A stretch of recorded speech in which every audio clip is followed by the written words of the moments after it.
Nilton Orix, bom dia, bem-vindo mais uma vez ao Duplo Expresso. Estimadíssimo Rômulo, os pressionautas, é um prazer estar aqui novamente. Tivemos um problema técnico aí na terça passada. Agora eu estou entendendo, Rômulo, porque ontem, num debate, nós tivemos ontem o lançamento aqui desse livrinho do Cid Benjamin, Estado Policial. A gente fez um lançamento, Como Sobreviver, que é um manual, digamos, de cuidados desse período especial que nós estamos entrando, que lamentavelmente não é considerado assim pelos as grandes figuras da vida política. E alguém perguntou... Importantíssimo publicações dessa natureza, hein, Nildo? O Fernando Nogueira Martins não tinha recebido lá de presente dos alunos dele, ele já deu, né, já passou a aprovação dele, inclusive que tem uma história de militância contra abusos policiais e abuso do Estado policial há muito tempo, já em movimentos de direitos humanos, e então recebeu a chancela de alguém que no terreno ali viu como funcionam as coisas. E o Cid, ele é o vice-presidente da Associação Brasileira de Imprensa, lá no Rio de Janeiro. E aí, você sabe o que é? Foi a antiga ABI da luta contra a ditadura, eles estão tentando retomar isso, e alguém perguntou a ele o que ele achava da Folha de São Paulo. E eu achei aquela pergunta completamente fora de contexto, agora estou entendendo. O Faísca atrasado aqui está entendendo que a Folha de São Paulo está se transformando diante da ameaça do feudalismo numa espécie de razão iluminista. Você veja que absurdo. Quer dizer, é a mesma dialética de sempre. O Bolsonaro ataca o STF e os democratas ingênuos passam a defender a corte. O Bolsonaro ataca a imprensa e a ingenuidade da esquerda, o progressismo, passa a defender o bordão da imprensa livre. Veja, isso é mais grave, Rômulo, quando nós podemos dispor de instrumentos como um conjunto de iniciativa, desde o Duplo Expresso aqui, a Rádio Campeche da minha amiga Elaine Tavares, aqui em Floripa. Agora é hora de afirmar os canais alternativos da crítica e sair da mídia burguesa, exceto para acompanhar que a mídia burguesa ela é um instrumento de fazer política, de colocar linhas falsas, de diversionismo e, sobretudo, de manufaturação da opinião pública. É verdadeiramente escandaloso. Quer dizer, na verdade, não me causa espanto que alguns setores, deputados e o PCdoB, saiam em defesa da Folha de São Paulo. Na verdade, o bordão é um pouco de cinismo e um pouco de temor. O temor é que nós estamos vivendo um fascismo, estamos já em pleno fascismo, e temos que fazer uma frente ampla em que caibam todos, como se a Folha de São Paulo, numa hora H, pudesse ter algum prurido republicano e pudesse aparecer defendendo as liberdades democráticas. Se havia alguma dúvida, Nildo, no fim de semana, em editorial, a Folha defendeu e disse que o TRF4 estava certo em aplicar, e poderia aplicar a prisão em segunda instância, defendeu aquele julgamento e falou que também defendeu já em editorial a PEC da segunda instância, falando que o Legislativo pode resolver a questão. Então, se havia alguma dúvida, no último semana, o editorial da Folha de São Paulo sanou. Pois é, as pessoas... Na verdade, é o seguinte, Romulo, esses deputados, os partidos, todos eles não é que eles se enganam, é que eles querem participar desse jogo, que é um jogo que está no seu conteúdo completamente corrompido, mas eles alimentam a esperança, um pouco mistura de cretinismo parlamentar, um pouco cinismo apenas manifesto, um pouco mau caratismo total, de querer ser adotado pela Folha de São Paulo, que tem uma folha corrida de serviços prestados ao que tem de pior na chamada tradição republicana, que já deveria... Quer dizer, aí já passamos de todos os limites, mas faz parte dessa grande crise, eu diria, que é a nota dominante na América Latina, Roma, e aqui no Brasil também, de crise do pensamento progressista. Aquilo que foi dominante durante 2 décadas, e que eu poderia dizer começou com a grande emergência de Hugo Chávez, que rompe a hierarquia militar na Venezuela com o golpe cívico-militar contra Carlos Andrés Pérez, e vai para a cadeia, e quando sai 2 anos depois, é a figura mais popular do país e se transforma em presidente da República, e aquele progressismo que começou com o clarinete dos militares bolivarianos na Venezuela, e concluiu de maneira mais do que clara com a renúncia de Evo Morales e Alvo Garcia Linera na Bolívia, agora de forma absolutamente cristalina, até para aqueles homens e mulheres de boa vontade, digamos assim, esse progressismo ele tem seus dias absolutamente contados. Quer dizer, sem um projeto de poder efetivo, o progressismo nada pode nas condições de uma crise latino-americana que se acentua e de degradação completa do sistema político. O sistema político latino-americano, por força dessas grandes transformações no Estado e na economia, emergiu com uma força gigantesca às suas limitações. Ontem mesmo, discutindo aqui, por exemplo, o caso das milícias no Rio de Janeiro, é muito evidente que, além de questões locais, de degradação geral do sistema político, na medida em que o Estado latino-americano sofreu uma drástica redefinição, no sentido que ele sofre uma rapinagem, um assalto ao Estado por parte do capital, as políticas públicas degradam todas elas e a milícia toma conta exatamente nessas áreas. E como mas isso não é uma anomalia, é isso que eu queria mencionar, Rom. O Estado está tendo outra feição na América Latina. Então, as milícias cariocas e fluminenses, que já começam a se espalhar para outros estados da República, elas passam a fazer parte do funcionamento normal do Estado latino-americano, tal como aconteceu com os paramilitares, com as Altas Defesas Unidas da Colômbia, a UC, com o fenômeno mexicano do narcotráfico, com a corrupção de parte do Exército, com a convivência harmoniosa com os corpos policiais, como as polícias militares, etc., como o tema da segurança, que se transformou numa mega empresa capitalista, cujo exemplo pode ser visto no Major Olímpio, senador eleito por São Paulo, em que os dados indicam no Brasil que o número de policiais já dessas empresas de segurança é mais do que o dobro de todo o efetivo das polícias militares do Brasil inteiro. Quer dizer, é um Blackwater aí gigantesco, né? Que foi o Blackwater, os expressionautas foram essa forma de recrutamento mercenário que os Estados Unidos utilizou em larga escala para a atuação no Iraque.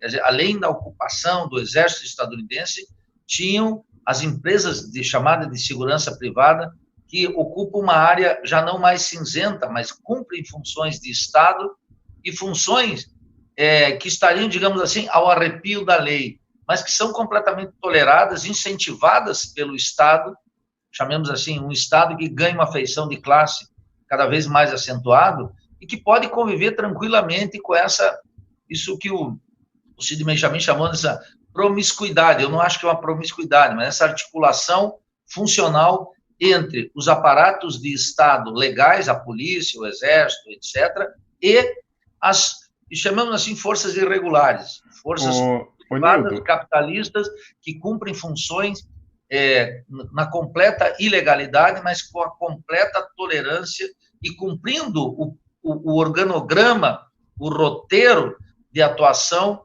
do Estado latino-americano contra o nosso povo e contra, sobretudo, as forças de esquerda.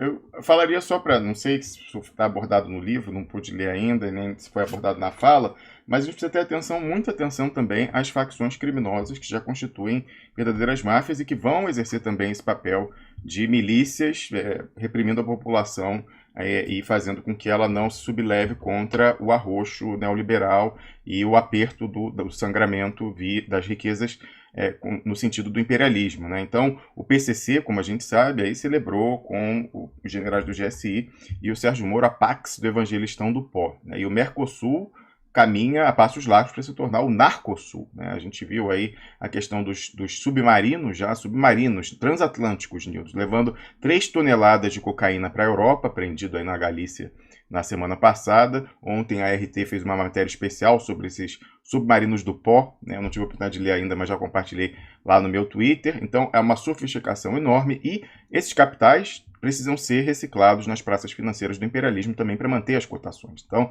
é por isso que o imperialismo tem todo o interesse na questão da regulamentação do mercado narco, né? E por isso que é importante a volta da DEA aos países em que ela havia sido expulsa. Então já vai voltar a Bolívia, né, o sonho deles é poder voltar à Venezuela, já que a Venezuela é importante não só como rota, mas também pelos seus derivados do petróleo baratos que são contrabandeados para a Colômbia, naquela fronteira de selva, para ser usado no refino. Então é um subsídio ao refino da cocaína colombiana, etc, etc. Né? Então, a gente precisa prestar atenção também, para além das milícias, né? Eu não sei, eu vou conversar, mas eu não tinha essa informação de que as milícias do Rio de Janeiro estariam se expandindo para fora do território do Rio. O que eu sei é que o PCC, sim, está em franca expansão e, inclusive, né, houve uma operação aí na semana passada, que o Sérgio Moro falou que ia para cima do PCC e tal, parece um tanto de reação à denúncia que a gente fez aqui no início do mês de novembro da aliança entre o Ministério da Justiça do Sérgio Moro, os generais do GSI e o PCC, o próprio PCC e também o Comando Vermelho, de uma forma subordinada. E o que a gente soube, podendo apurar e conversando com pessoas da inteligência da segurança pública, é que, na verdade, o Moro fez uma intervenção dentro de uma disputa interna do PCC. Então ele foi atrás de uma facção dentro do PCC, não chega a ser uma briga, mas uma disputa política no seio do PCC com relação ao futuro dessa organização que privilegia tal, e aí o Sérgio Moro tomou partido, possivelmente o partido daquele pessoal que está ali do ladinho dele, lá no Presídio Federal de Segurança Máxima, entre aspas, de Brasília, toda a liderança paulista do PCC, né, Marcola, irmão do Marcola, esse pessoal todo, e foi fazer uma intervenção ali no tal do tribunal que estava, né, causando problema. Então você vê que até o aparato do Estado é usado para resolver questões internas do PCC, já é esse o nível de promiscuidade. Então, além de falar das milícias, que é importante também, é importante não perder de vista a questão do narcotráfico, Nildorix. Bem, Ramos, no livro, Cid Benjamin não analisa esse caso. Ele, na verdade, esse livro, Estado Policial, Como Sobreviver, é um conjunto de indicações para aqueles que não conhecem o Cid Benjamin. Ele, naturalmente, foi um militante do Partido Comunista, dissidência carioca, na antiga Guanabara, e assumiu a luta armada contra a ditadura. E é um dos responsáveis pela operação que levou à troca de embaixador, de presos políticos com embaixador, na qual ele foi preso, foi torturado, e, naturalmente, numa das trocas, ele foi viver na Suíça na Suécia durante 10 anos. Depois voltou ao Brasil, se incorporou ao PT, foi o coordenador da campanha do Lula em 1989, no Rio de Janeiro, escreveu um livro agora há cerca de 2 anos, chamado Graças à Vida, uma espécie de inventário, e agora, em função dessa larga experiência dele, ele quis chamar a atenção para essa degradação lenta, mas inexorável do Estado para um Estado policial, mostrando, ele não analisa, por exemplo, a questão dos PLs, né, que estão circulando lá no Congresso e que o Duplo Expresso tem chamado a atenção aqui com muita ênfase. Aliás, eu quero dizer aqui, Ramos, que eu participei lá no Rio na quinta-feira passada do encontro, o 2º Congresso, né, Nacional dos Policiais Antifascismo, mencionei essa questão essencial, por policiais, tinham policiais de 11 estados da federação, um encontro muito importante, que a gente está discutindo essas questões, que começam a pipocar já aqui e acolá, quebrando um certo silêncio que há sobre essa ameaça, como se ela não existisse, é uma inocência completa sobre o que está ocorrendo no Brasil. E o Cid Ele ainda é um quadro do PT, Nildo? Oi? Ele ainda é um quadro do PT? Não, aí depois agora ele é afiliado ao PSOL e atua assim na fundação do partido, ele não se mete na disputa interna, mas ele, digamos que pertence ao Conselho dos Anciões, gente que forma opinião pública, é uma figura com a qual a gente tem algumas divergências, mas é alguém que atua atento sobre as questões da conjuntura, chamando atenção para uma coisa tão importante como é o Estado policial.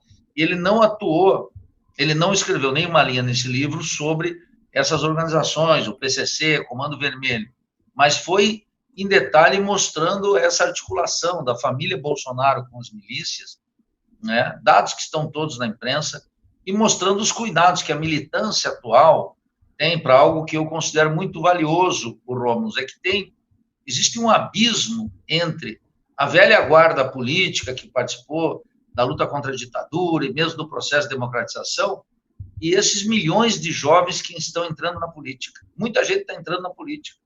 Por isso, um canal como o Duplo Expresso e todas essas iniciativas que nós temos aí da mídia chamada alternativa, ela é muito importante, porque pegam milhares de pessoas que não têm partidos para efeito de formação política, os sindicatos que estão todos de crista baixa, as lideranças políticas que estão com um discurso muito vulgar. Então, como não existe espaço de formação, essas pessoas, essas novas gerações, buscam, através dos circuitos eletrônicos, informação. Daí a importância de instrumentos como o Duplo Expresso. Eu não estou aqui autoelogiando a nossa participação ou o trabalho de vocês aí, que é extraordinário. Mas o que eu estou chamando a atenção é que milhares e milhões, eu diria milhões de pessoas entram na política, Rom, desorientadas, entram por força da indignação, entram por força do desemprego, entram por força do salário baixo, entram por inúmeros motivos. E agora começam a se dar conta que o roteiro é mais pesado. Então, esse roteiro mais pesado, uma reflexão sobre essa, da alteração do Estado. O Cid não fez um trabalho, digamos, teórico sobre o Estado, ele faz um trabalho político de mostrar as conexões da família Bolsonaro, em especial de Flávio Bolsonaro, com as milícias. Quer dizer, há uma abundância de evidências que não pode ser ignorado nem pela pessoa, nem pela Madre Teresa de Calcutá, não é mais possível. As pessoas têm que observar que não se faz a atuação do gabinete na Assembleia Legislativa do Estado do Rio de Janeiro, as inúmeras posições de Bolsonaro, quando ele era deputado federal, as articulações familiares, já chegou num nível, e o episódio do porteiro, quer dizer, já chegou num nível que ninguém mais pode ignorar as evidências. Se nós tivéssemos um Ministério Público minimamente afeito à investigação, à seriedade, etc., isso estaria sendo objeto de uma investigação muito mais profunda, né? Se tivéssemos uma corte independente, mas nada disso é verdadeiro, as cortes funcionam no diapasão da classe dominante. Então, esse episódio, essa articulação de Sérgio Moro com as organizações criminosas, diga-se de passagem, esses contatos entre o ministro da Justiça e essas organizações sempre existiram, claro, porque é a função do Estado regular. O problema agora é serviço de quem, né? Então, a contrapartida já chegou, Nildorix. Não sei se você acompanhou aí semana passada ou retrasada, o Sérgio Moro foi ao Twitter comemorar e se auto-atribuir a queda de 22% dos índices de homicídio no Brasil, quando a gente sabe que está sendo replicado em nível nacional a Pax, a Pax paulistana, que o PCC celebrou com o PSDB a partir de 2006. Então, de fato, é o PCC quem está fazendo, porque quando você quer matar alguém, se você está afiliado, às vezes até se você não está afiliado a essa facção, porque é caro, Nildo, eu estava conversando aqui, parece que é caro você conseguir, você tem que dar uma certa renda, um tributo para o PCC por mês, tem uma assinatura mensal, digamos assim, que era alguma coisa, como me falaram, 700 ou 750 reais, algo assim. Fora isso, em algumas áreas em São Paulo você tem que vender rifa. E aí eu pensei, rifa, será que é alguma gíria, né, de cadeia? Não, não é rifa mesmo, é rifa de carro, casa e tal. O pessoal tem que vender não sei quantas rifas por mês. E fora isso, quando eles praticam a atividade criminosa propriamente dita, aí caso a caso é estipulado o percentual, o imposto que vai ser cobrado pelo PCC. Então, porque depende de quanto aquela ação precisa da logística e inteligência do próprio PCC, etc. Então, é uma sofisticação enorme e foi muito interessante, assim, interessante não, foi ridículo, na verdade, ver aquele suposto documentário sobre o PCC que foi divulgado aí no UOL umas 3 semanas depois do nosso artigo, falando que o PCC não pode ser caracterizado como uma máfia ainda, porque ele não sabe lavar dinheiro, né? Não sabe lavar dinheiro. Uma piada, né? Sabe-se como ele lava dinheiro, inclusive aquelas pessoas que falam isso certamente conhecem também, mas devem ter suas razões para ocultar essa questão da lavagem de dinheiro, e mesmo que não soubessem, né, como lembrou aqui o Fernando Nogueira Martins, é só chegar num doleiro que ele sabe lavar sem problema nenhum. Você entrega na mão dele, ele lava. Não tem como o pessoal sentar em cima de mais de $1 bilhão por ano, que é o que os caras faturam exportando cocaína do Porto de Santos, por exemplo, e não lavar. Não existe isso. Até dá cupinha. A pessoa não pode nem guardar em casa, que no Brasil dá cupinha. Eu conheço... Meu pai foi executivo de multinacional, naquela época da hiperinflação dos anos 80, teve um colega dele que quase meteu uma bala na cabeça, porque guardou aqueles dólares que o pessoal nos anos 80 guardava no fundo do armário, deu cupim, comeu tudo, né? Então, assim, ninguém faria isso. Imagina com $1 bilhão, o volume de dinheiro em notas de 100 que isso daria. Não tem como guardar, então precisa ser lavado, está sendo lavado, de muitas formas, inclusive a aquisição dos pequenos comércios de bairro, em locais aí de São Paulo, isso já é anotado, e outras modalidades, aliás, muito importante também, a questão das igrejas neopentecostais, e há uma aliança entre certas denominações neopentecostais e o PCC, né, para fazer a lavagem e também para ajudar ali na questão interna na cadeia, até o documentário mostra, só que o documentário mostra isso de uma forma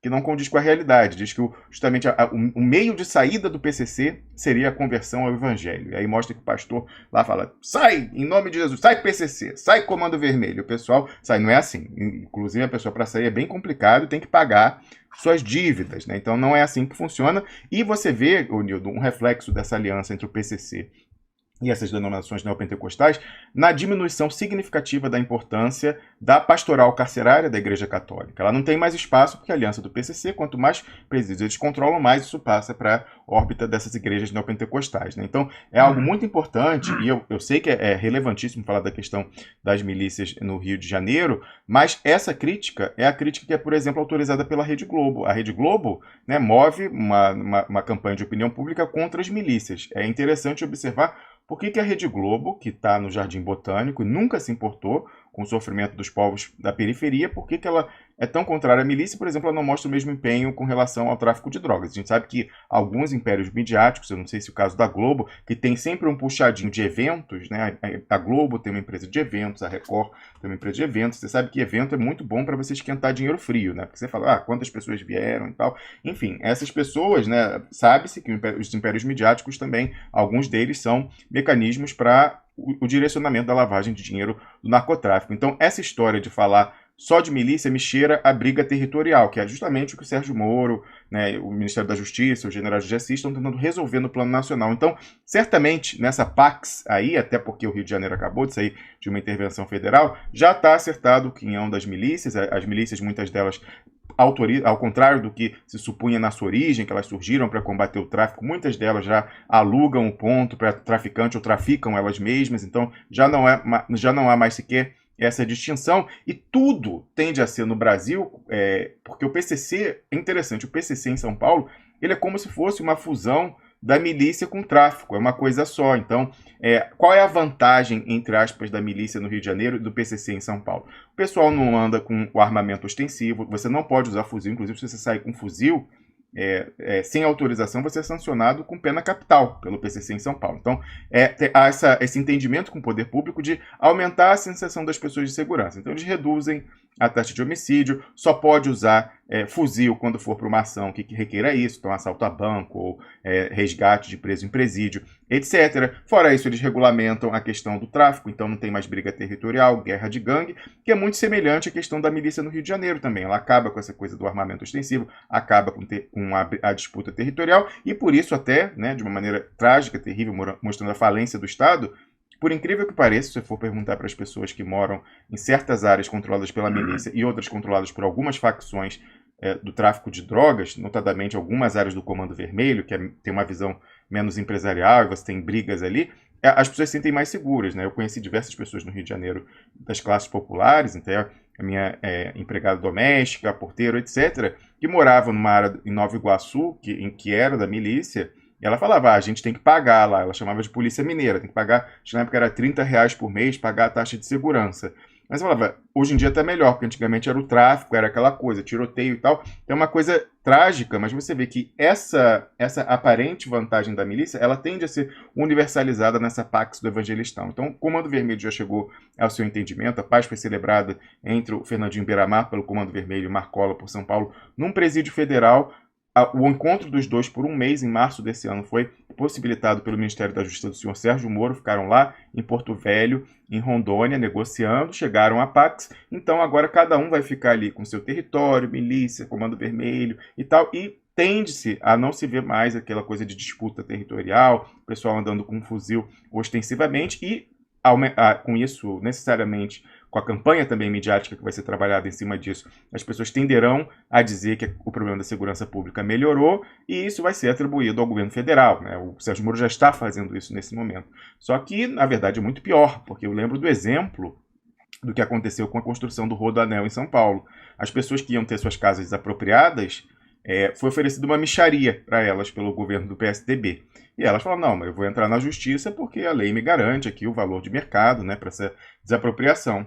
E aí o PSDB contratou o PCC para chegar lá com o pé de cabra e falar, não, você vai aceitar a mixaria, senão você vai ter uma condição muito pior e eu vou garantir isso a você. E há provas, a Lava Jato chegou a isso, de remessas da conta do Paulo Preto, né, ex-diretor da Dersa em São Paulo, que era um arrecadador do PSDB, operador de propina, remessas das contas dele aqui na Suíça para contas do PCC no Brasil, para pagar essa ação específica de intimidação das pessoas a aceitarem essa mixaria. Então, essa associação entre Estado e máfia, que era o que você via no Rio de Janeiro com a questão das milícias, ela está sendo nacionalizada com o PCC. Então, não podemos falar só da milícia no Rio de Janeiro, porque esse modelo está sendo nacionalizado e com o PCC. E não há muita diferença. Eu não vejo muita diferença na atuação do PCC em São Paulo com as milícias no Rio de Janeiro. Há uma grande proximidade do PCC com o Estado, a gente sabe disso, tem deputado, que tem esquema lá, às vezes até deputado nominalmente vinculado à polícia militar, mas que tem esquema com o PCC, etc. Então, tem que tomar, não pode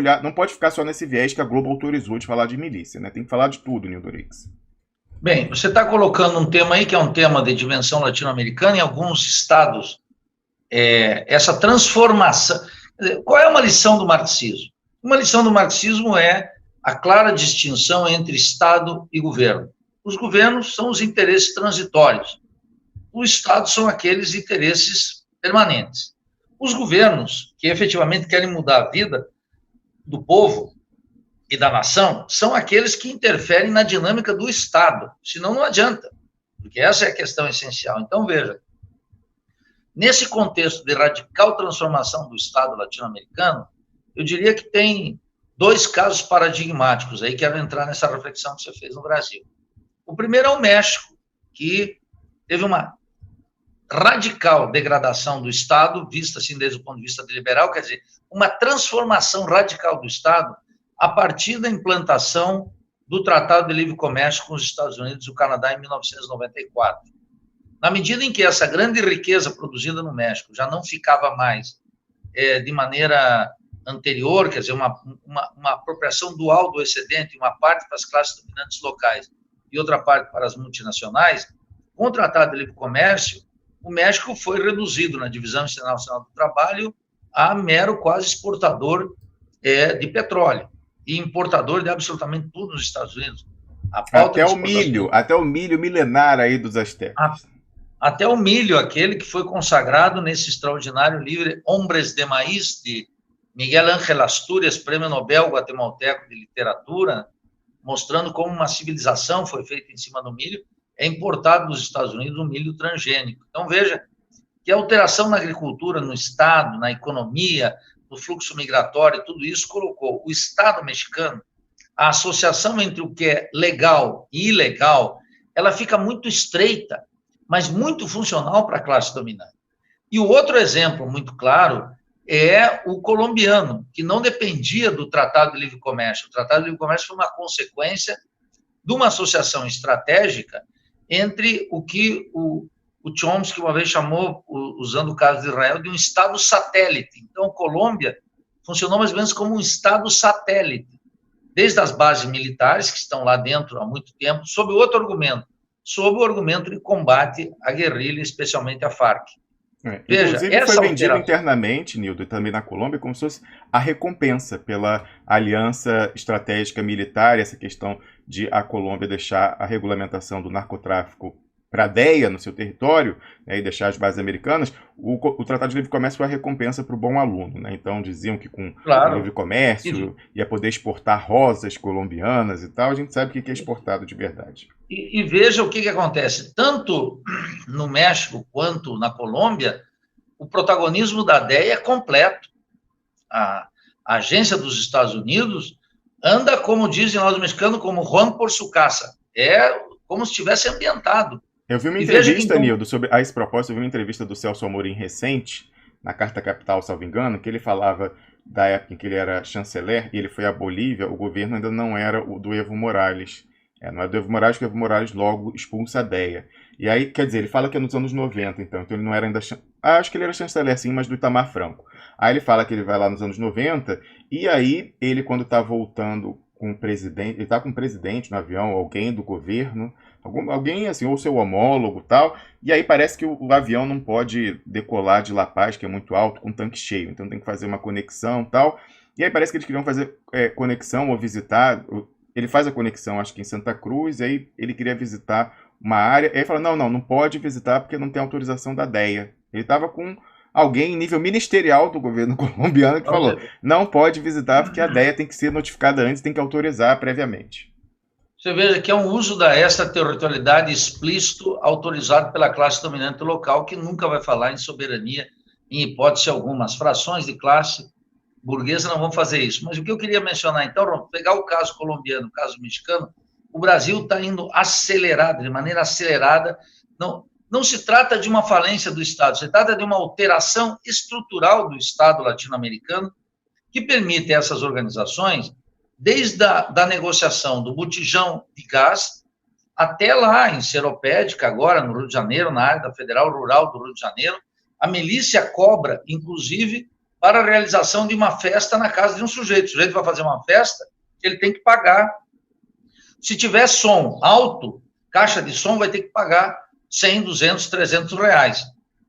E o Cid contou com riqueza de detalhes, com essa riqueza que os jornalistas gostam de, como se estivesse fazendo uma crônica, né? Contando, quer dizer, o poder econômico e as funções que cumpre para as ações estatais, como no caso do acordo entre o PSDB e as organizações criminosas aí em São Paulo, mostra claramente como o Estado vai adquirindo uma outra condição, que a estrutura estatal do Ministério da Justiça, das forças repressivas, já contam como componente indispensável à ação de organizações criminosas. E a margem de negociação entre o Estado e a organização criminosa, ela vai se estreitando de tal maneira que as organizações criminosas cumprem a função no organograma estatal, que é destinado a eliminar inimigos, acumular riqueza e dar fluxo livre. No caso de um produto que é fundamental, que é a cocaína, e todo o mundo das drogas, é fundamental para a acumulação de riqueza privada. Não vamos pensar que esse combate às drogas é algo que não passa pelo fluxo capitalista, tal como vender chinelo, cuecas e computadores. Isso é o mesmo esquema. A mercadoria é o que interessa para isso. E é um fluxo gigantesco que poderia ser combatido bastando ter um controle sobre o sistema bancário. Mas o sistema bancário está imune a qualquer regulação. Quer dizer, o discurso anti-regulação do sistema bancário e a imunidade que quer se outorgar ao Banco Central é uma forma de não controlar o crime organizado e, sobretudo, o fluxo desse produto que não está sujeito à deterioração dos termos de troca. É o único produto latino-americano que não está sujeito à deterioração dos termos de troca. O café está, o cacau está, o minério está, o manganês está, até o lítio boliviano estará, mas a cocaína não, porque a demanda é gigantesca na Europa, nos Estados Unidos, em toda a periferia capitalista. Esse é um negócio extraordinário que não se faz colocando dinheiro na cueca. Isso se faz com transferências bilionárias que favorecem o sistema bancário nos países metropolitanos e também na periferia capitalista. É um esquema extraordinário de fluxo de riqueza de uma mercadoria como outra qualquer. O nosso público tem que entender isso. Não importa para o capitalista se ele está produzindo camisa, computadores, celulares ou vendendo coca. O problema do capitalista, em última instância, é fazer dinheiro e acumular propriedade privada. E eles conseguem fazer todas essas atividades. Essas organizações criminosas, se vocês forem investigar, você vai ver que é chamado assim um case exitoso de acumulação de propriedade territorial, edifícios, fluxo de dinheiro, impostos. Não é um Estado paralelo como um certo liberalismo de esquerda que é protocrítico, não. É o próprio Estado funcionando. Porque quando o Estado, digamos, tolera de maneira clara, ele está incorporando como uma função de regulação estatal o crime organizado, que ele ativa ao sabor de conveniências. Então, o crime organizado, essas organizações com alto poder destrutivo, como o Comando Vermelho, o PCC, as milícias, etc., são empreendimentos de caráter empresarial, portanto, proto-capitalista, e cumpre funções estatais de regulação política e de repressão, que, de outra maneira, seria objeto de crítica para o Estado. Esses acordos que você está mencionando entre o Paulo Preto, a realização de uma obra do metrô, e o governo social-democrata de Geraldo Alckmin em São Paulo, mostra claramente como é um exemplo exitoso de atuação do Estado, que o Estado tem uma divisão de combate ao crime, ou tem um acordo com o PCC, em última instância, a função de regulação social está garantida, ou pela via estatal direta, ou pela via do crime organizado. Então, as pessoas tinham que levar a sério essa expressão de crime organizado. Esse crime organizado não é que tem lá um gêniozinho,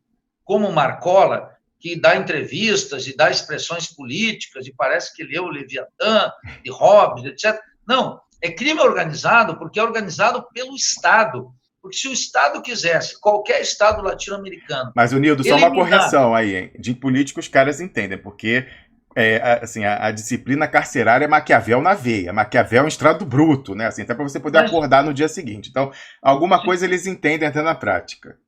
Claro, mas veja, isso está levando uma coisa, Ramos, que é muito importante. Se a gente narra esse quadro aqui, agora eu quero que o Expressionauta pense o seguinte: o debate público sobre segurança, ele omite todos esses dados. Verdade. Então, parece que nós estamos no início da República Francesa, burguesa, na França, discutindo o tema da segurança pública sem a discussão do poder destrutivo econômico, militar e a chantagem que pode exercer sobre o político vulgar. Então, o debate sobre política pública, ele tem uma dimensão que é a defesa dos direitos humanos, os direitos republicanos, as liberdades individuais, etc. Só que os políticos brasileiros ocultam como vão enfrentar essa maquinária de guerra. Quero alertar para algo fundamental, Romo. Quando vem um político de direita que diz o seguinte: eu vou exterminar essa organização criminosa, ele ganha a atenção de milhões que estão submetidos à chantagem dessas organizações criminosas. Por isso que, em geral, o progressista ele tem um enfoque altamente limitado, porque ele acha que a política tem que ser uma política republicana quando a república está no auge das suas virtudes. Só que esse não é o caso latino-americano.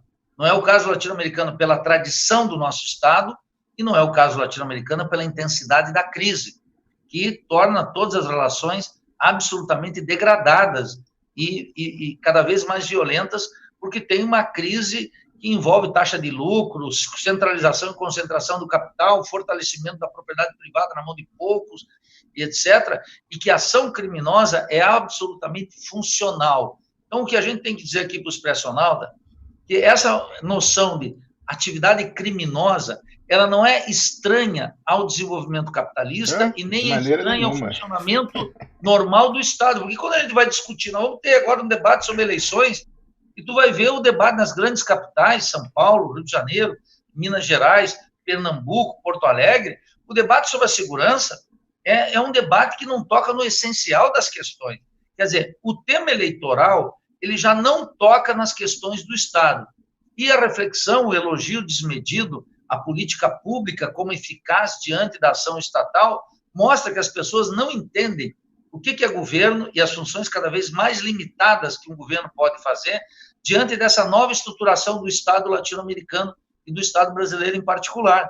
O debate sobre política pública, que foi o que alimentou o progressismo durante os últimos 30, 40 anos, esse debate caducou, não é mais capaz de tocar no essencial. Vamos lá, se os caras querem fazer saneamento na Baixada Fluminense, quem é que vai cuidar do saneamento? Ora, vai ser as forças milicianas. Que dúvida nós temos? Eles regulam a distribuição do gás, como é que eles não vão controlar o fluxo do esgoto e o da água? Isso é uma brincadeira. Eles negociam isso com as empreiteiras, com as desapropriações, como você mencionou, absolutamente tudo tem que ser negociado. Quer dizer, isso já faz parte do modus operandi, isso já é parte do mecanismo Ô, Nildo, tem do um exemplo Estado muito tal como concreto. nós conhecemos. Exemplo muito concreto que você está falando, por exemplo, né, como eu falei, o PCC em São Paulo é um híbrido aí entre milícia e tráfico. Por exemplo, o governador João Dória, ele está com um plano muito agressivo de privatizar os presídios em São Paulo.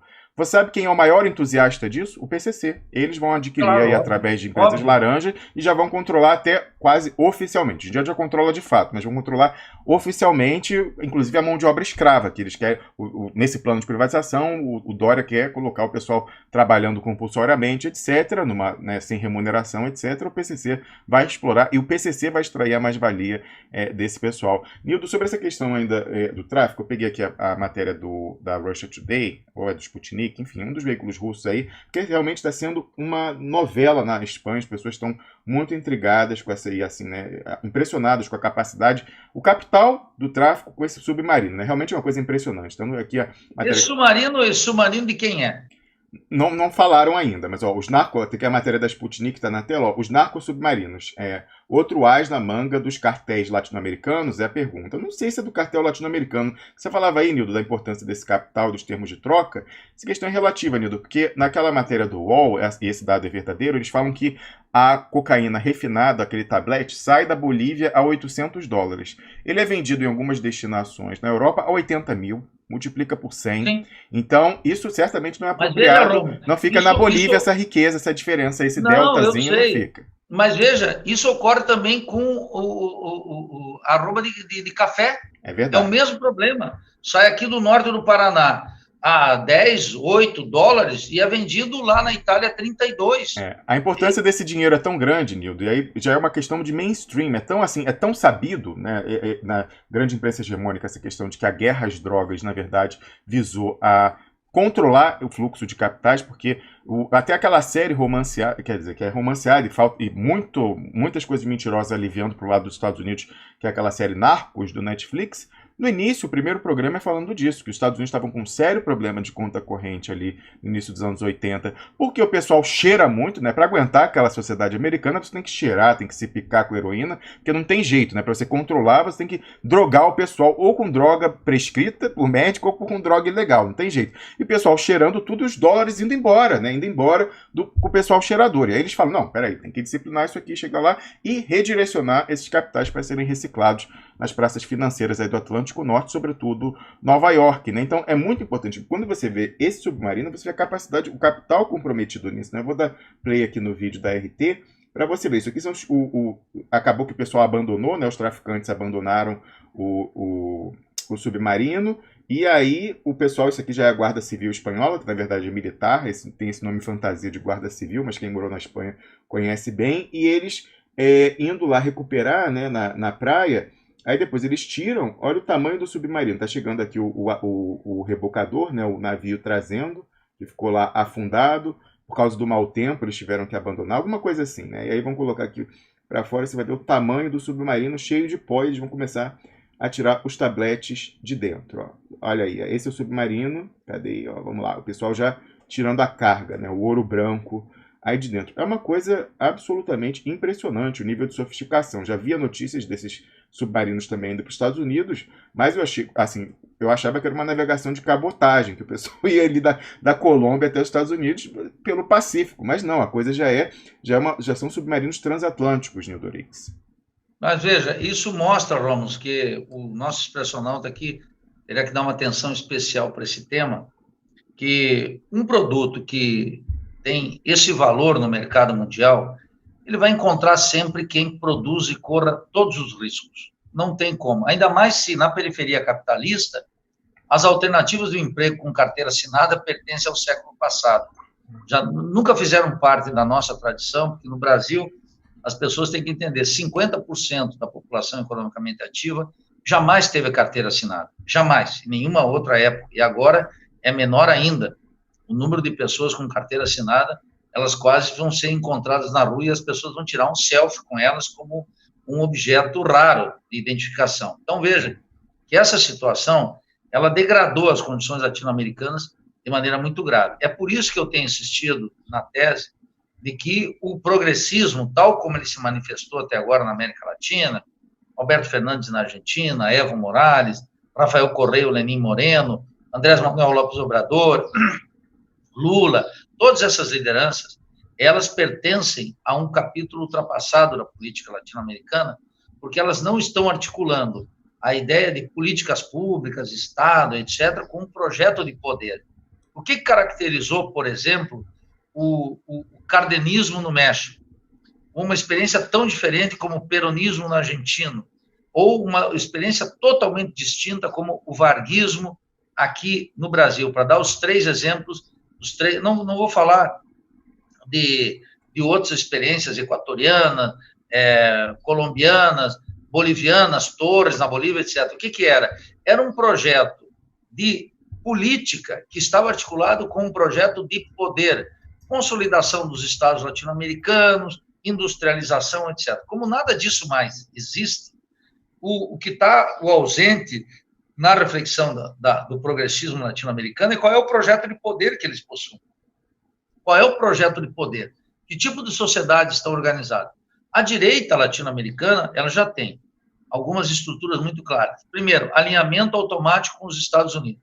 Por isso que uma política minimamente com os pés na terra tem que ser uma política anti-imperialista, que diz respeito desde o controle do território, à política externa, ao domínio das drogas, às águas territoriais, tem que ter um controle completo do território nacional por parte do governo e das forças do Estado. Nós não podemos contar com isso na América Latina. Então, essa é a primeira coisa. Por isso que a política externa, em alinhamento automático com os Estados Unidos, como a gente vê no caso da Colômbia, no caso de Macri, no caso de Bolsonaro, etc., não é algo aleatório ou por acaso. É essa necessidade estrutural do Estado latino-americano se alinhar com o que o Mourão chama aqui o bloco americano, um alinhamento automático. Então, veja, tem uma alteração estrutural aí. Segundo lugar, o progressismo não tem mais o que propor aqui. Vai propor o quê? Um processo de industrialização, tal como o Ciro Gomes se esforça por dizer, o Lula nem toca mais nesses assuntos. A agenda do Ciro Gomes é uma agenda, por exemplo, no Brasil, do neodesenvolvimentismo. O do Lula é de uma espécie de redenção dos pobres. Então, o discurso do Lula ele tem uma conotação moralista muito forte, muito acentuada. O Ciro Gomes tem uma orientação mais tecnocrática, como se ele pudesse, no espaço de 12 meses, resolver o problema das contas públicas, do déficit estrutural no balanço de pagamentos e começar um processo de industrialização. Nem tem uma classe burguesa interessada nisso, nem as condições internacionais favorecem sem uma ruptura com os Estados Unidos. Então, veja que, no contexto latino-americano, o progressismo hoje não pode mais ter uma política se ele não tiver um projeto de poder político. E qual é o projeto de poder político do progressismo? Nós não encontramos resposta em nenhum país latino-americano. Por isso que é uma anomalia aqui, Romo. As pessoas não entendem a natureza do governo Maduro. O governo Maduro, ele opera algumas questões latino-americanas na contramão do império dos Estados Unidos. O regime do Maduro, que eu digo que nós temos um governo bolivariano, mas nós não temos mais a Revolução Democrática Bolivariana, há um desencontro sobre essas duas tendências, ele é um governo que enfrenta o anti-imperialismo dos Estados Unidos com aquela composição de forças que ele pode conter no interior da nação. Esse projeto lá, que para alguns aqui, ele não é bonito, ele tem imperfeições, ele implica em violência com aliados, ele implica em imperfeições na aliança com o Estado, uma transformação das Forças Armadas, a ideia das milícias bolivarianas, a distribuição de armas para a população, uma carência mais ou menos permanente para as famílias darem conta do abastecimento, etc., é o custo que uma sociedade paga para manter sob controle o Estado e o território. Se nós fizéssemos alguma coisa semelhante no Brasil, nós, ao contrário de alguns países latino-americanos, o Brasil, pela sua grandeza, tem condições de assegurar, num conflito dessa natureza, uma certa autonomia, dada a quantidade de recursos que nós possuímos, dada a dimensão, digamos, chinesa do Brasil, para usar aqui uma metáfora para que o nosso personal entenda. A Guatemala estaria muito mais restringida a isso. Se vocês estudarem, por exemplo, a obra de Frederico List, que é esse alemão que fez o Sistema Nacional de Economia, ele reconhece já lá em 1840 que a condição do Brasil poderia ser a condição dos Estados Unidos. Mas ele anota lá de maneira muito atinada. Ele diz, olha, o Brasil, ao contrário dos Estados Unidos, não tem espírito. O que ele quis dizer com isso? Não tem uma classe dominante capaz de fazer um processo autônomo. Agora, esse processo autônomo não pode ser feito pela burguesia. Por nenhuma das frações do capital tem que ser feito pelo seu povo. Por isso que nós insistimos sobre a tese da Revolução Brasileira. Quem é que vai fazer a Revolução Brasileira? É o nosso povo, é um bloco de forças de natureza popular que resgata a nação e coloca o nacionalismo como uma força cuja potência, cujo motor está assentado na força do povo e num Estado completamente independente, que não vai ter aqui uma fração no interior do Estado capaz de sabotar, quinta coluna entre nós. Qual é a vantagem da China no mundo? É que ela não tem a quinta coluna. O Partido Comunista lá controla a quinta coluna e o burguês que se atrever a dar um passinho fora das regras do Estado chinês e da China grandiosa, ele amarga a cadeia e imediatamente ele pode ser um mega capitalista. Não tem conversa na China. Ô, Nildo, isso se aplica também à economia ilegal, né? Essa é a diferença nesses projetos nacionalistas, como foi, né, a Revolução, na China e outras também. Não há que se supor, por exemplo, que não haja contrabando em Cuba, que não haja... Não estou falando nem tráfico de drogas, estou falando contrabando, né, e jogo ilegal, etc., na China. É claro que há, mas justamente essas pessoas foram convencidas a não atuarem de uma forma a minar o projeto nacional desses países, né? Então, de alguma forma, há até um controle dos processos revolucionários sobre a economia ilegal também. Claro, mas veja, mas esse sempre vai existir, Nildo, sempre vai existir, o pessoal sempre vai ter contrabando, sempre o pessoal vai querer usar entorpecente e tal, então você tem que lidar com a realidade. Mas veja, mas não se trata de negar essa realidade, se trata de dizer se isso rompe com uma razão de Estado ou não. Então, essa é a diferença fundamental.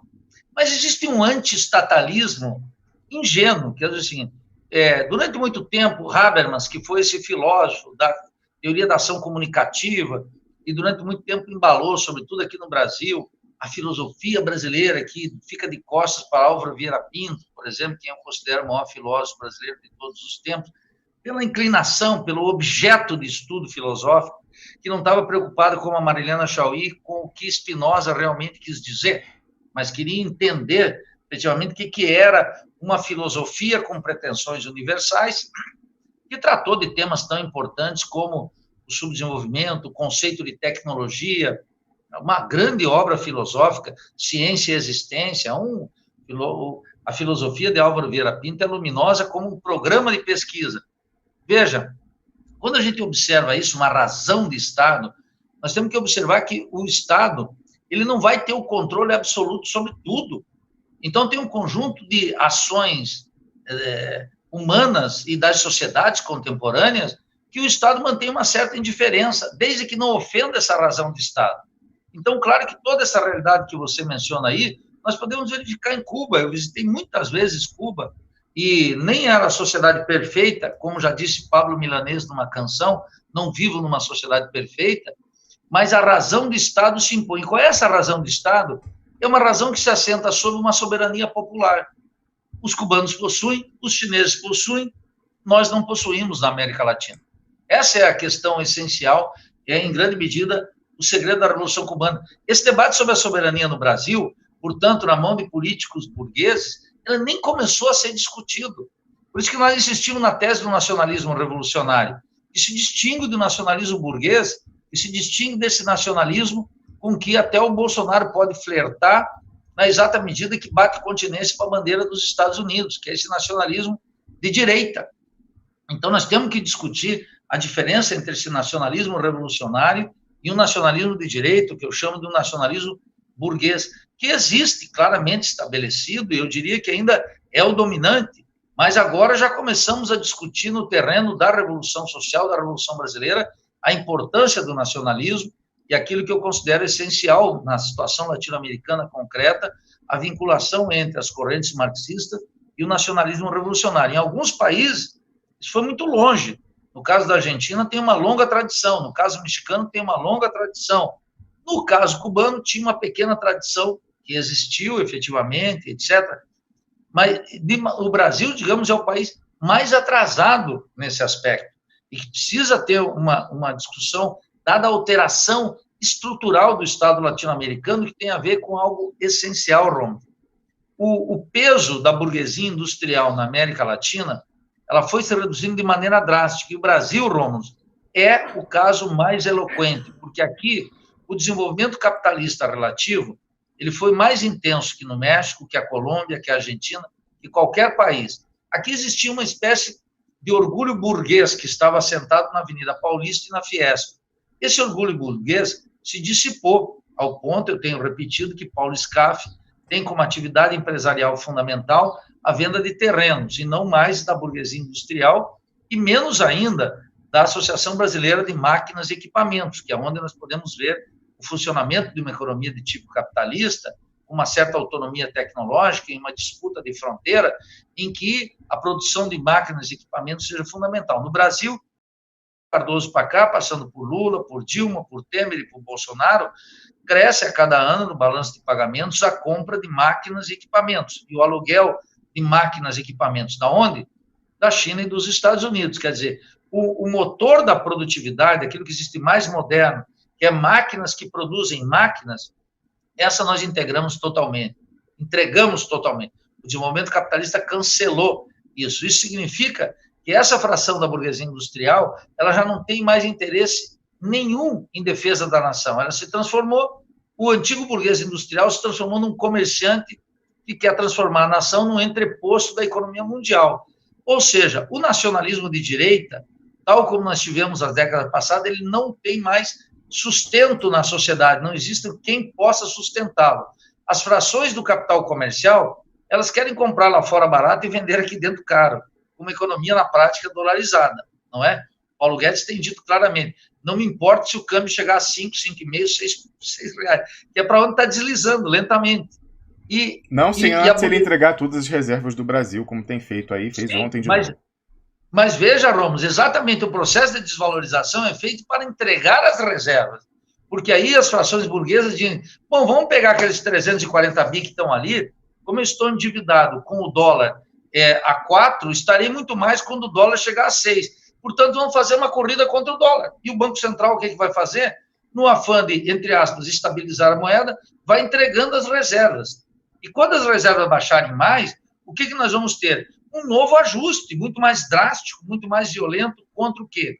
A austeridade contra o povo e a guerra de classe contra o povo se estabelece de uma maneira absolutamente draconiana. O Donald Trump já deu o álibi, né? Falou, olha, se deixar de desvalorizar, a gente vai impor sanções. Não interessa que eram irrelevantes, porque parece que a exportação brasileira de aço para os Estados Unidos é muito pouco no faturamento aí de CSN, os Minas e tal, é menos de 10%, 7%, uma coisa assim. Mas o pessoal já deu a desculpa, não, a gente precisa segurar a cotação do real, senão vamos ser sancionados aí com manipuladores da cotação do câmbio, etc. Mas vamos entender a lógica de Mr. Trump. Qual é a lógica de Mr. Trump? É simples. Nos manuais de economia internacional, Blanchard, aqui nas faculdades de economia, se ensina o quê? Que a desvalorização é um elemento de competitividade espúria. Então, não importa que o superávit na área de siderurgia do Brasil para os Estados Unidos seja de 600 milhões. Importa que o exemplo brasileiro não pode prosperar. Não pode prosperar com todos os sócios comerciais dos Estados Unidos. Já imaginou se o México começar a praticar desvalorização? Já imaginou se a Colômbia começar a praticar desvalorização? Se todo mundo começa a praticar desvalorização, isso é o sinônimo da guerra comercial que os Estados Unidos não topa com ninguém. Aqui no Brasil, basta ele dar um recadinho lá para o Paulo Guedes se alinhar ali. Paulo Guedes sabe que é o seguinte, Bolsonaro não pode destituí-lo, mas Trump pode destituir Paulo Guedes, não tenha dúvida nenhuma. Não é o Bolsonaro que vai tocar em Paulo Guedes. O Paulo Guedes é tocado por esse... Ontem, então, o Paulo Guedes sofreu a primeira ameaça real. Diz, olha, seu liberalzinho de quinta, se você entrar nessa seara, você não está brigando com a Avenida Paulista, porque a burguesia industrial brasileira não é mais capaz de se levantar. Mas tocar na política comercial dos Estados Unidos, pela via espúria da competitividade via desvalorização da moeda nacional, isso a gente não quer. Porque lá tem empresas nos Estados Unidos que querem comprar esses produtos desvalorizados, porque elas vão gastar menos em dólar. E isso afeta a política do establishment nos Estados Unidos. E o Trump, então, diz assim, Paulo Guedes, eu te tiro em 2 minutos. E o Trump move uma guerra com o Paulo Guedes, ele não aguenta uma pressão de uma semana, se é que vai durar isso. Se os Estados Unidos decidem que Paulo Guedes não deve ser mais o ministro de Economia, não há Bolsonaro que segure, não há general Heleno que segure, não tem a menor chance, porque os Estados Unidos exercem uma extraterritorialidade nas questões de segurança do Estado, de segurança latino-americana e hemisférica, e nas questões de economia. Por isso que um governo como o do Maduro, o pessoal torce o nariz, não gosta das alianças, os militares metidos na comercialização, no controle econômico, como é que se trata as tropas, etc. Bom, Bolsonaro fez a mesma coisa. O que o Bolsonaro fez? Bolsonaro deu um aumento na Previdência para o Exército Brasileiro e para as Forças Armadas. Pessoal de cima, pessoal de cima, lá pessoal em de cima. cima. Não, o pessoal de cima, o pessoal de baixo não se deu tão bem, não. Claro, ele pegou o generalato todo e colocou alinhado com a política ultraliberal. O generalato brasileiro todo está fechado porque vai ter salários de R$35 mil, que é um salário considerável diante da sociedade brasileira, em que 50% está ganhando R$520. 50% da população economicamente ativa, Rom, está ganhando R$520. Mas essa era uma meta do golpe muito clara desde o início, Nildo. Uma parte da cooptação da oficialidade para o golpe foi isso daí. A gente ouviu diversos relatos aí de reuniões em clubes militares, etc. O pessoal falando, pô, mas como é? Esses garotos entram, eles quiseram uma equiparação com a juristocracia. Como é que esses garotos recém-formados entram ganhando 30 mil e a gente aqui, general, coronel e tal, ganhando uma fração disso? Não pode, né? Então, um dos objetivos era essa equiparação entre as duas castas não eleitas do Estado. Claro, agora vamos ver qual é o efeito disso. O efeito disso que está voltando em toda a América Latina, aquilo precisamente que conduziu à ascensão do bolivarianismo na Venezuela. Quero recordar aqui para o Expresso Ronaldo como é que foi isso. No acordo, no Pacto del Punto Fijo, que governou a Venezuela durante 4 décadas e que nunca teve uma ditadura lá, o generalato ele estava todo envolvido num sistema político que alternavam 2 partidos, o COPEI e o ADECO, a Ação Democrática, e o Partido da Democracia Cristã. Esses 2 partidos se alternavam e pacificavam as Forças Armadas e integraram as Forças Armadas no sistema político. O que o Bolsonaro está fazendo? Integrando a cúpula das Forças Armadas no sistema político. Bom, está cada vez mais claro para capitães, tenente-coronéis, sargentos e toda a tropa que o generalato está descolando das Forças Armadas. Tem uma Força Armada estilo A e as Forças Armadas estilo B. Tem uma degradação muito clara. Eu não digo que é uma graduação, uma degradação, porque já é um grupo dos oficiais que não estão mais conectados com o interesse popular, nem com a condição de vida dos trabalhadores em geral, e menos ainda da base do Exército, da base da Aeronáutica e da base da Marinha. Aí essas tropas estão no osso, essas tropas estão colocadas no nível de degradação de vida do nosso povo. Não é o que ocorre com a hierarquia militar de alta cúpula. Essa está cada vez mais frequentando salões. Ora, isso vai já criou uma tensão muito clara no interior das Forças Armadas entre essa cúpula, que se vende para o projeto ultraliberal, para o projeto proto-fascista, e a base, que cada vez mais vai sentir o apelo do abismo social que se criou num país em que 50% da população economicamente ativa vive através de R$520. Quer dizer, esses 2 mundos que estão criando entre as Forças Armadas são a base objetiva sobre a qual nós podemos trabalhar o nacionalismo revolucionário. E lá na Venezuela, o que o Hugo Chávez fez foi observar, ele, como tenente-coronel, a ruptura das Forças Armadas em 88, é precisamente o Hugo Chávez dizendo, olha, os generais estão comprometidos com o sistema político. Essa mesma realidade ocorreu em janeiro de 2000 no Equador. Você veja que a Venezuela e o Equador estiveram muito próximos dessa ruptura. Agora, o controle das Forças Armadas pelos Estados Unidos e as Forças Armadas instrumentalizando um projeto ultraliberal que aprofunda a dependência, perpetua o subdesenvolvimento, degrada as condições do povo e debilita o Estado Nacional, coloca 2 mundos nas Forças Armadas. O dos generais, que podem consumir vinho, e o da grande maioria das Forças Armadas, do seu efetivo, que está muito próximo de condições debilitadas, de saúde, educação, cultura, prestígio na sociedade brasileira. E os generais exibicionistas, essa cúpula de generais, da qual o general Heleno é a maior demonstração, junto com a situação junto com a situação de outros generais que estão aí, desses mais de 100 oficiais de alta patente que estão assumindo posições de governo, isso está criando uma indisposição muito clara em relação ao que está acontecendo no Brasil. Esse é o espaço efetivo, o espaço histórico concreto, em que nós temos que refletir com as Forças Armadas a importância do nacionalismo revolucionário como um dado de manutenção da soberania. Portanto, a soberania nacional agora não pode ser mais discutida em abstrato nem pelo político vulgar. Ela tem que estar colocada numa posição muito clara. Qual é o tema da soberania? É o tema, em primeiro lugar, da relação com a política externa estadunidense e com as empresas multinacionais. A soberania não pode mais ser discutida em abstrato. É o controle do território, mas é o controle do território diante da ofensiva dos Estados Unidos, de uma posição que o Brasil tem que ter em toda a América Latina, por isso o projeto da Pátria Grande, que está configurado no capítulo 1 da nossa Constituição, ele virou só uma promessa, ele tem que se virar numa realidade. Percebe? Isso é uma coisa muito importante para a política externa e que significa ter um projeto nacional, um projeto revolucionário aqui dentro, que coloque sob controle o território nacional e que colocar sob o controle do território nacional não é expulsar ONGs da Amazônia, ainda que isso seja uma tarefa. Algumas delas são ponta de lanças do quê? Do principal agente da economia mundial, que são as empresas multinacionais. Sem tocar no nervo da economia mundial, que são as empresas multinacionais, nós não damos vida ao tema da soberania.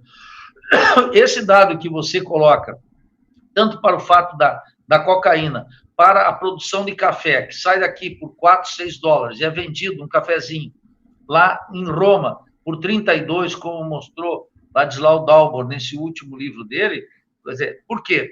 Porque 80%, 86%, às vezes 90% do comércio mundial é um comércio intrafirmas. E elas administram preços, elas administram a distribuição, o ritmo tecnológico, as formas de produção. Então, nós temos... O nacionalismo revolucionário tem um acerto de contas com as empresas multinacionais. Os economistas que estão aí com Ciro, com Lula, e até no PSOL, a Laura Carvalho, toda essa gente, eles não querem tocar nesse nervo, no tema das multinacionais, que é o tema fundamental de uma economia capitalista. Quantas empresas efetivamente são responsáveis pelo chamado PIB brasileiro? Pouquíssimas. Cada vez menos. Quantas elas são multinacionais? Absolutamente quase todas, com exceção dessas que exploram mineração e produtos agrícolas. Nada na alta densidade tecnológica, nada na média densidade tecnológica, nada na baixa densidade tecnológica. Então, um governo vai ter que discutir, em primeiro lugar, como é que nós nos relacionamos com as multinacionais. Por isso que o João Goulart, lá atrás, colocou uma lei de remessas de lucros. Essa questão está consagrada. Todos os economistas, o Lula não fala nisso, o Ciro não fala nisso, que é o seguinte: conta de capitais vai permanecer aberta ou fechada? É a questão de Evo Morales, é a questão do Equador, é a questão de Rafael Correa, é a questão de Andrés Manuel López Obrador, é a questão de Alberto Fernandes na Argentina, que vai ter que pagar uma dívida monumental e vai aplicar um plano de austeridade contra o povo argentino. Não há nenhuma dúvida, a meu juízo, sobre isso. Então, qual é o fluxo número 1? Ora, o fluxo número 1 é que a América Latina se transformou, desde sempre, num exportador líquido de capitais. Sem tocar numa lei de remessa de lucros como algo essencial, não existe discussão de soberania. Então, quando eu escuto, Romulus, uma conversa sobre soberania, todo mundo falando de soberania, ninguém toca, por exemplo, uma lei de remessa de lucros. Olha aqui, vamos regular isso, tal como os Estados Unidos fazem, tal como a China faz, tal como os países europeus fazem. Tem mecanismos de regulação da remessa de lucro. Claro, um conjunto de países na Europa e nos Estados Unidos não precisa, porque eles têm multinacionais. E essas multinacionais são multinacionais que recebem tratamento prioritário nas questões tributárias e trocam lá nos Estados Unidos, por exemplo, empresas que repatriam lucros, elas têm isenções fiscais, ela tem diminuição da cobrança de impostos. Então, passa a ser altamente rentável repatriar lucros e não fazer expansão fora. Porque como a carga tributária dentro dos Estados Unidos é muito grande, ela é muito grande, não é negócio para eles. Não é negócio. Então, eles repatriam lucros e ganham, não só com a repatriação, aumentando a taxa de investimento dentro dos países, mas, inclusive, tendo compensações fiscais do Estado metropolitano. Os países latino-americanos não temos isso. Então, ficar nessa discussãozinha que nós temos aqui, que tem um problema terrível hoje no Brasil, Romo. A redução da política moral é o instrumento da direita cuja expressão máxima é Sérgio Moro e a Lava Jato, em que o problema central do país parece ser a corrupção. É um problema grave, mas está longe de ser isso. No lado da esquerda também tem a redução da política à moral, que é a defesa abstrata dos pobres. O Lula, a expressão disso quando ele diz vamos colocar os pobres no orçamento. Eu sempre pergunto, qual orçamento? Para fazer isso, vai ter que ter uma auditoria da dívida, nós vamos ter que ter uma negociação drástica com os banqueiros, vamos ter que ter um enquadramento do sistema bancário. Até o Ciro Gomes, que falava no tema da auditoria, agora já está esquecendo o tema da auditoria. Eita. Não é mais, não faz parte do discurso dele. E o Lula não toca nisso nem que a vaca tussa. Não toca. A Dilma, não vamos esquecer, né? Quando o parlamento brasileiro conseguiu um número de assinaturas para fazer a auditoria, a Dilma vetou a auditoria da dívida. Quer dizer, esse é um tema proibido. Falar em soberania sem um completo controle sobre o sistema bancário, no Brasil, basicamente 4 bancos privados e os 2 estatais, a Caixa Econômica e o Banco do Brasil. Não existe possibilidade de falar em soberania. Então, uma lei de remessa de lucros, ela é fundamental, porque nem são as ONGs e nem é o crime. A questão fundamental aqui é esse fluxo, essa riqueza imensa que é produzida aqui dentro e que sai sob múltiplas formas dos países metropolitanos. É claro que existe a política fiscal, a política monetária, a política cambial, que apressa ou limita essa transferência. Mas a política fiscal, monetária e cambial nunca é vista como um instrumento a favor desse fluxo de riqueza para fora. É como se nós estivéssemos nos Estados Unidos. Os economistas gostam de discutir esse tema, Rob, como se nós estivéssemos administrando o Fed lá nos Estados Unidos. Porque é assim que o manual de macroeconomia ensina na faculdade. Depois o sujeito pega um pouquinho mais de cinismo, um pouquinho mais perde a vergonha na cara, e aí começa a mentir sistematicamente. E supõe que o Brasil faz essa política econômica dispondo de soberania plena. Não existe tal possibilidade. Então, aqui, a primeira questão que nós teremos que discutir é uma lei de remessa de lucros. Isso tinha que estar na agenda pública. Isso teria que ser debate para ver se é possível resgatar as finanças públicas que estão colapsadas pelo efeito devastador do rentismo. Isso tanto no Brasil quanto na América Latina. Os países latino-americanos estão exauridos pelo assalto financeiro ao Estado latino-americano. A crise do Estado latino-americano é uma crise não de natureza fiscal, é de natureza financeira. Esse é um tema essencial. É claro que existem medidas fiscais necessárias, como aumentar a cobrança de impostos à herança. Todas essas medidas podem ser feitas, mas elas são medidas secundárias diante desse mega assalto ao Estado que promovem os banqueiros nacionais e internacionais diante da dívida pública interna. Fenômeno mexicano, fenômeno argentino, fenômeno brasileiro, fenômeno generalizado na América Latina. Então, se a gente quiser restituir a importância da política entre nós, os políticos têm que tocar agora nas questões essenciais. A redução da política moral pela via da direita, o combate à corrupção, e pela via da esquerda, a política social para minorar o sofrimento, mitigar o sofrimento de milhões, ambas estão exauridas, não conferem mais funcionalidade, exceto um como ideologia e outro como uma justificativa para permanecer dentro do sistema, como a corregedoria do sistema. A função do progressismo hoje na América Latina é ser corregedora do sistema. Olha, vocês liberais estão empobrecendo o povo. Olha, vocês liberais estão estrangeirizando a economia. Olha, vocês liberais estão entregando a Amazônia. E tudo isso já não funciona mais, exceto como um lamento. Então, os políticos estão se especializando na infeliz, nesse vício extraordinário, né, que eu nunca entendo, de ver a virtude até no que existe pior na política latino-americana. É isso aí. Nildo, beba uma água aí, vou falar aí nessa questão aí de certa ingenuidade da esquerda, ou não sei se é ingenuidade. Queria que você comentasse, por favor, essa questão aqui de um pronunciamento do Evo Morales desse dia, desses últimos dias, olha, saiu aqui, vou mostrar o tweet da Folha de São Paulo, cadê? Vou botar aqui na tela, opa, peraí, vamos lá, tá aqui, olha só, ex-presidente da Bolívia, o Evo Morales, afirma que após ter sofrido um golpe, seu partido ganhará as próximas eleições. Está publicado isso na coluna da nossa agrojornalista mais conhecida, a Mônica Bergamo, né? E aí eu compartilhei isso comentando. O pessoal aqui, né, no Brasil também disse que o Haddad ia ganhar. Aliás, eles falaram que ele ia ganhar no primeiro turno. Teve uns turtados que chegaram a falar isso.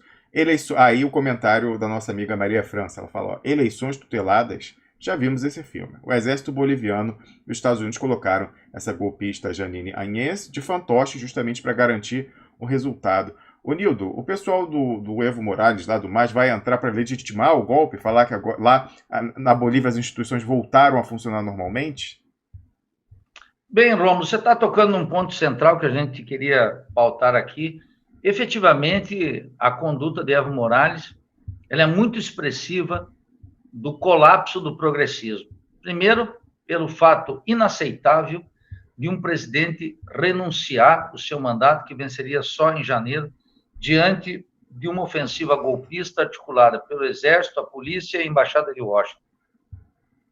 Segundo, esse golpe não é um raio em céu azul. Ele veio se desenhando desde sempre, e o jornalista Alfredo Jalife, lá no México, publicou um largo artigo na imprensa mexicana, Romos, dia 19 de outubro, um dia antes da eleição presidencial que conferiu o novo mandato para Evo Morales, mostrando o nome dos agentes dos Estados Unidos, mostrando qual seria o papel da OEA, como os golpistas do Círculo Cívico de Santa Cruz de la Sierra iria questionar os resultados, como iam se comportar os Estados Unidos, quem eram os agentes, qual era o nível de corrupção do Exército e da Polícia Militar. Deu Alfredo Jalife Remy, tá aí, eu estou dando o nome dele, quem quiser buscar, no dia 19 de outubro foi publicado, com riqueza de detalhes, um longo artigo em que Alfredo Jalife mostrava toda a estratégia estadunidense, portanto, um dia antes da eleição que a direita boliviana contestou. Evo Morales não estava no mais mínimo preparado, como mostrou a entrevista para Mônica Bergamo, como você está mencionando aí, a ponto dele ter que se refugiar no mato para escapar da sua própria vida. Quer dizer, ele não tinha um dispositivo militar, eu não estou falando só do Exército, não só de oficiais que poderiam ser leais a ele, a Polícia Militar, mas um dispositivo próprio do MAS. O MAS tinha que ter um dispositivo, Rômulo, próprio, um dispositivo militar próprio de segurança, tal como um conjunto de políticos na América Latina possui, tal como qualquer político no Brasil terá que dispor de forças próprias para garantir minimamente que a sua casa não seja objeto de um saque, como foi lá na Bolívia, a casa do Evo Morales, queimaram a casa dele, da irmã dele. Quer dizer, esse esquema mínimo de um golpe largamente anunciado, quer dizer, é imperdoável a posição de Evo Morales e de Álvaro Garcia Lineira, que depois fica justificando isso como racismo contra... O racismo na Bolívia existiu desde sempre, estava aí posto. Não teria chegado ao poder se fosse esse o problema preponderante, né, o Nildorix? Não teria chegado ao poder. A Mônica Bergamo, inclusive, mostra nessa entrevista como o apoio a Evo Morales vai, ao longo do tempo, caindo o percentual eleitoral. É óbvio que existia um problema sério, mas o mais importante aqui é que, na defesa contra a estratégia golpista em curso na Bolívia, o Evo teve todos os elementos, o que me causa absolutamente... Deixa uma lição clara, não me causa espanto, deixa uma lição clara, como esses governos progressistas não possuem uma estratégia de poder. Tal como a Dilma, durante longos 7 meses do impeachment, não convocou o povo nenhuma vez para a luta.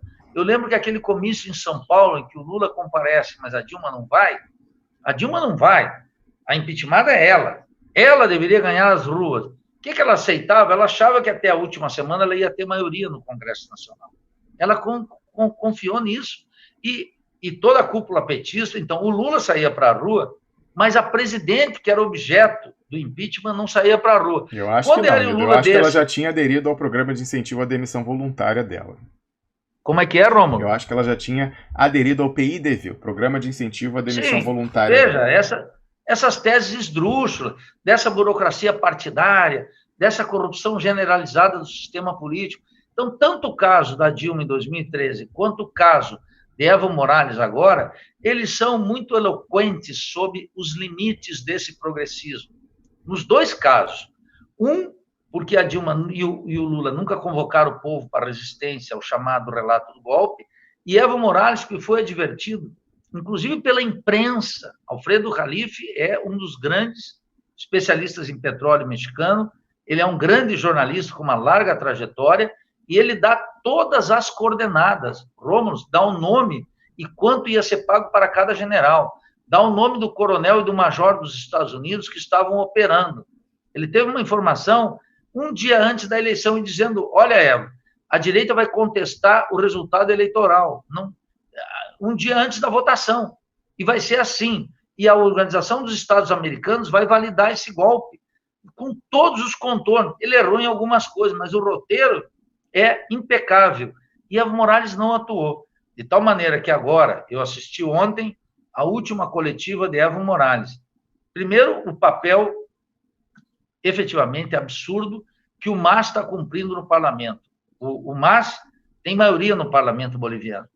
E o MAS poderia deixar na absoluta ilegalidade essa impostora, como essa mulher, a Yanis, como todos os golpistas. Segundo, é claro que todo o aparato do MAS e os esquemas de Álvaro Garcia Lineira e de Evo Morales teria que estar investigando claramente quem no Exército se corrompeu e quanto recebeu, segundo o roteiro de Alfredo Jalife. Teria que estar investigando isso. Terceiro, teria que estar organizando desde a Bolívia, ele poderia se refugiar em El Alto, e para pegar Evo Morales em El Alto significa que teriam que fazer uma matança de 5, 10 mil pessoas, um massacre que o exército boliviano não faria. E qual é a questão do exército hoje? Não é que Evo Morales pode militarmente enfrentar a cúpula vendida do exército boliviano, é que o exército boliviano diante da ofensiva de massas do movimento de El Alto e das comunidades indígenas, estará diante de uma opção trágica. Qual é a opção trágica? Matar milhares para impor uma ordem social. Quer dizer, não existe possibilidade de a gente enfrentar o exército brasileiro hoje, essa cúpula golpista, exceto se o exército estiver diante da situação de matar milhares e milhares de brasileiros, 5, 10, 15 mil. Isso não pode ser feito com movimento de massas. Então, aquele que está nos ouvindo tem que entender que as Forças Armadas podem muito, mas elas não podem tudo. E no caso da Bolívia, é muito claro isso. Se Evo Morales, que tem mandado as massas ficarem em casa, elas não reagirem em todo momento, está dizendo que ele não vai participar das eleições. Que o MAS, olha que loucura, não dá para falar em golpe, se o MAS está lá como partido do governo, atuando para dar uma saída institucional. Você veja o colapso do MAS. O MAS, eu quero dizer para o expressional aqui, o Evo não criou o MAS. O MAS era um partido que existia, minúsculo, que para concorrer às eleições, o Evo Morales se filiou de última hora ao MAS, ali, no última hora para a legalização no Tribunal Eleitoral Boliviano, o Evo e o Álvaro Garcia Lineira entraram no MAS. E aí o MAS foi se transformando num partido de governo, e submetido a uma razão de Estado. O MAS agora está submetido com seus parlamentares, com seus convescotes, porque essa raça de parlamentares, ela é ruim no Brasil e é ruim lá na Bolívia, ela é ruim em toda parte. Eu não confio em nenhum parlamento, nenhum, porque o parlamento, ao contrário do que pensam as virtudes dos liberais, como a arte do diálogo, da compreensão, isso é uma conversa mole, fiada. O que decide é o bafo das massas. Se as massas têm um ativismo e um protagonismo, o ânimo do Congresso muda. Quando as massas não têm ativismo, o Rodrigo Maia governa. O Rodrigo Maia passa a ser uma espécie de corregedor da República diante dos abusos do proto-fascista no governo. Mas se as massas estão na rua, muda o ânimo do parlamento. Não vamos pensar que a maioria no parlamento se faz ao arrepio dos interesses populares. Se tem protagonismo popular, das organizações populares, o parlamento muda o ânimo, sempre foi assim. Nós não tivemos, em 2017, a reforma da Previdência, não porque Temer não queria, mas porque teve 250 mil pessoas em Brasília. E todas as centrais sindicais colocaram lá que não ia passar impune.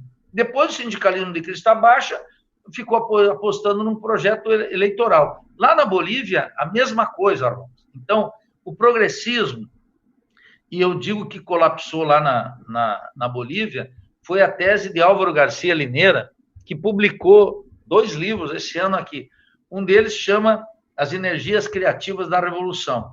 E outro, esse aqui, O que é uma Revolução Social. Veja, Álvaro Garcia Linera, vice-presidente da República.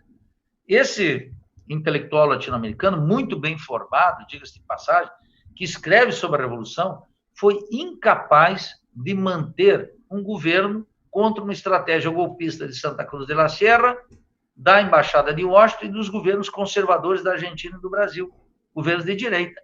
Foi incapaz de manter. Veja que teorizar, fazer um livrinho, é diferente de ter lucidez com as massas. Isso significa que tanto Evo quanto Álvaro Garcia Linera estão despreparados para o exercício do poder. E não ter uma estratégia mínima, eu repeti aqui, aprendi com o Expressionauta, que eu li lá um dia que estava tendo um debate aqui, eu li um Expressionauta dizendo que a família de um governante é seu povo. Então, numa luta política, é claro que vão pegar o teu filho, é claro que vão pegar o teu pai, é claro que vão pegar a tua irmã.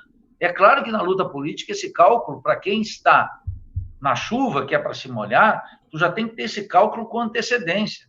Esse é um cálculo difícil de fazer, mas ele é necessário, ele é indispensável. Nós estamos no Brasil, se nós estamos discutindo que tem uma transformação do Estado, isso é fundamental que a gente tenha claro. E Evo Morales, então, é de um primarismo completo. Não adianta a alegação de Álvaro Garcia Linera, num artigo que ele publicou lá num jornal mexicano muito importante, que é o La Jornada, que é um jornal da esquerda progressista mexicana, mostrando como o racismo venceu Evo Morales. Eu digo que não. O que venceu Evo Morales foi a incompetência de Evo e de Álvaro Garcia Linera para a disputa do poder político. Foi o colapso total do progressismo latino-americano e foi o caso boliviano, chama a atenção aqui do Expressionauta. Analisem o caso boliviano para observar que esse recurso, a denúncia do golpe, ela é insuficiente para garantir posições populares. O progressismo tocou no seu limite máximo. O progressismo é incapaz de enfrentar a política de Washington e incapaz de fazer um avanço para além das chamadas políticas sociais, para além dessa digestão moral da pobreza, atender os pobres. Agora é preciso discutir quem comanda na economia, quem comanda no Estado. E isso só se faz com um projeto revolucionário, um projeto de poder. Quem quiser agora, como mostra Evo Morales, não garantir isso que o progressismo chama as conquistas sociais, uma certa distribuição do excedente, a melhoria da saúde e da educação, a universalização de serviços básicos, um certo controle do Estado, não permitir uma privatização completa, isso só é possível se, e somente se, a esquerda latino-americana abandonar o progressismo e avançar para um projeto de poder político. Eu insisto que o que nós estamos tematizando como a Revolução Brasileira é precisamente abrir o debate para um projeto de poder, que implica num bloco de classe muito claro, nas classes populares, uma vontade política muito clara, um projeto político muito claro e recuperação das questões de decisão que hoje estão sob uma camarilha e sob uma burguesia completamente degradada, que tem como objetivo número 1 do seu programa econômico político vender a nação como mercadoria no mercado mundial. E isso significa, então, ter um bloco de classe revolucionário. Não é mais um bloco de classe popular, porque a conjuntura e as estruturas na América Latina levaram todos nós para uma lógica das situações extremas. O caso da Bolívia é muito claro, o caso do Equador é muito claro, o caso chileno é muito claro. E veja que em todos eles, Romulo, falta aqui, eu quero dizer isso com sumo cuidado, falta uma vanguarda política.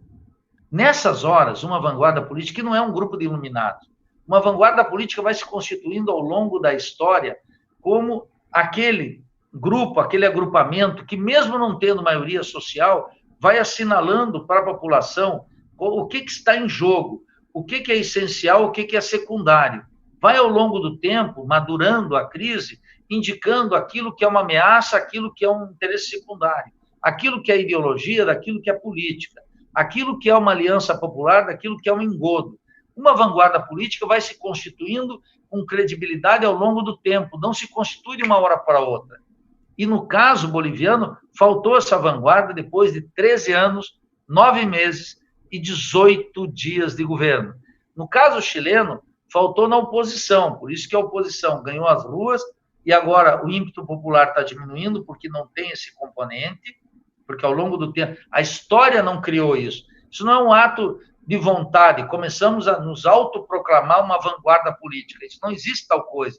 Mas esse propósito é o que deve orientar a política, a constituição de uma vanguarda capaz de pensar, num momento de turbulência geral da economia, das classes, do conflito, que ela não perca a razão, que ela não se submeta ao cretinismo parlamentar, que ela saiba explicar para o povo o que é o essencial, o que é o secundário, qual é o programa que ela tem que definir, quais são as alianças que são possíveis, qual é o papel do jogo eleitoral e qual é o papel da disputa de poder. Isso é o que está em jogo na América Latina e isso é a nova fase da política.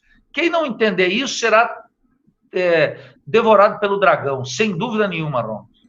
Muito bem, Nildorix. Antes da gente se despedir de você, eu queria só levar para a sua consideração, para a próxima vez que você se encontrar com seu amigo Cindy Benjamin, se ele estiver planejando uma reimpressão aí do livro dele, uma segunda edição, incorporar a questão do narcotráfico, né, e da Pax, do Evangelistão do Pó, e na dimensão também política disso, Nildo, porque a gente falava aqui do problema, né, das pessoas que foram expropriadas na sua casa lá para a construção do Rodoanel, mas isso também vai acontecer com as pessoas inconvenientes para o regime politicamente. Vão sofrer um latrocínio na esquina, se não for pela via aberta aí de um lawfare e tal, o pessoal tentando intimidar, vai ser na aliança com o PCC fazendo o trabalho sujo, né? Então eu queria chamar a atenção para uma publicação muito importante. Todo mundo deveria estar... Em vez de falar de Folha de São Paulo, era sobre isso que a Jandira Fegali deveria estar falando hoje. O senhor Mike Pompeo, né, o secretário de Estado dos Estados Unidos, falou que vai ajudar os governos legítimos da América Latina a evitar que os protestos se tornem revoltas, né? E aí está aqui a matéria da Sputnik, né? Ele fez esse pronunciamento ontem, o secretário de Estado dos Estados Unidos, Mike Pompeo,